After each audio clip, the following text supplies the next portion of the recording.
In hundreds of interviews with homeless women over the course of 13 years, only one woman was not sexually abused as a little girl or raped as a young woman. For most of these women, home is a very scary place, a place they have fled. The shelters are, ironically, the first place many of them ever find safety, protection, or comfort. This is a woman's story as she told it. What isn't in the story is the fact that this woman met another woman in a shelter, and they fell in love.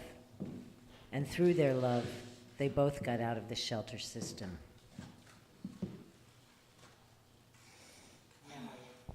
December 1965, 5 years old. My mama tells me in a scary, loud, life-threatening voice to stop scratching my coochie snortcher. I'm afraid that I've scratched it off down there. I do not touch myself again, even in the bath. I'm afraid of water getting inside and filling me up so I explode. I put Band-Aids over my coochie to cover the hole, but they fall off in the water. I imagine a stopper, a bathtub plug up there to keep things from entering me. I wear 3 pairs of happy, hot, patterned cotton underwear under my snap-up pajamas. I do not touch myself. I still want to, but I don't. Memory, 7 years old. Edgar Montaigne, who is 10, gets angry at me and he punches me with all his might between my legs. It feels like he breaks my entire self. I limp home. I can't pee. My mama asks me what's wrong with my coochie, and when I tell her what Edgar did, she yells at me and she tells me never to let anyone touch me down there again. I try to explain to her he didn't touch it, Mama. He punched it. Memory, 9 years old. I'm playing on the bed, bouncing and falling, and I impale my coochie snortcher on the bedpost.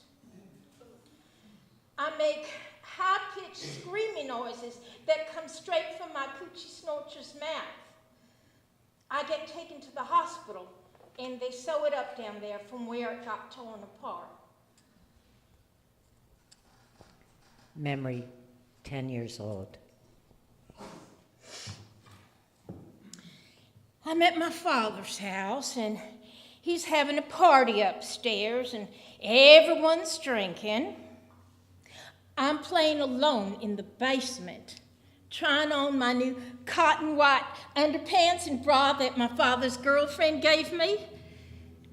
And then my father's best friend, this big man, Alfred, suddenly comes up from behind me and pulls down my new underpants and sticks his big, hard penis into my coochie snortcher. I scream, I fight, I kick, I try to fight him off, but he already gets it in. My father's there then, and he's got a big gun, and there's a loud, horrible noise, and then there's blood all over Alfred and me, lots of blood. I'm sure my coochie snortcher is finally falling out. Alfred is paralyzed for life, and my mama doesn't let me see my father for 7 years. Memory, 13 years old.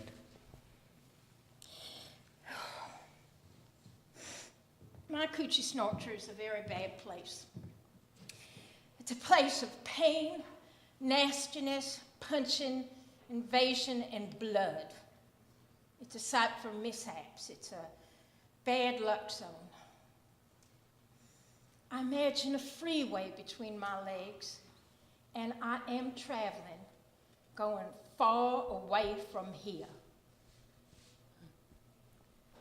Memory, 16 years old. There's this gorgeous 24-year-old woman in our neighborhood, and I stare at her all the time. One day she invites me into her car and she asks me if I like to kiss boys, and I say I do not like that. Then she says she has something to show me, and she leans over and kisses me so softly on the lips with her lips, and then she sticks her tongue in my mouth. Wow. She asked me if I'd like to come over to her house, and then she kisses me again, and she tells me to relax, to feel it, to let our tongues feel it. She asked my mama if I can spend the night. And my mama is delighted that such a beautiful, successful woman has taken an interest in me. I'm scared, and I can't wait. Her apartment is fantastic. She's got it hooked up. It's the 70s. She's got the beads, the fluffy pillows, the mood lights. I decide right there that I am going to be a secretary like her when I grow up. She makes herself a vodka, and she asks me what I want to drink, and I say, well, the same as you're drinking. And she says, well, I don't think your mama would like you drinking vodka. And I say, well, she probably wouldn't like me kissing girls either. And the pretty lady makes me a drink. Then she changes into this chocolate satin teddy. She is so beautiful. I always thought bull daggers was ugly. I say, you look great. And she says, well, so do you. And I say, but I only have this white cotton bra and underpants. And then she slowly dresses me in another satin teddy. It's lavender, like the first soft days of spring. The alcohol is gone to my head, and I am loose and ready. She slowly and gently lays me out on the bed, and just our bodies rubbing makes me come. Then she does everything to me and my coochiesnortcher that I always thought was nasty, and wow, I am so hot, so wild.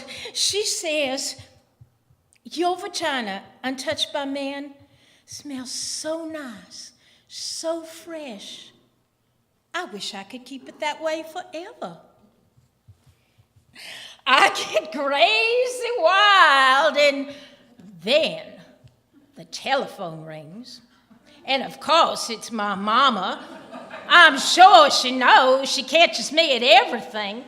I'm breathing heavy, and I try to act normal when I get on the phone. And she says, what's the matter with you?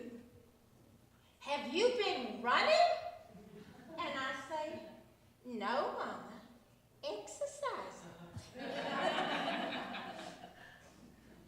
Afterwards, the beautiful secretary teaches me everything about my coochiesnortcher.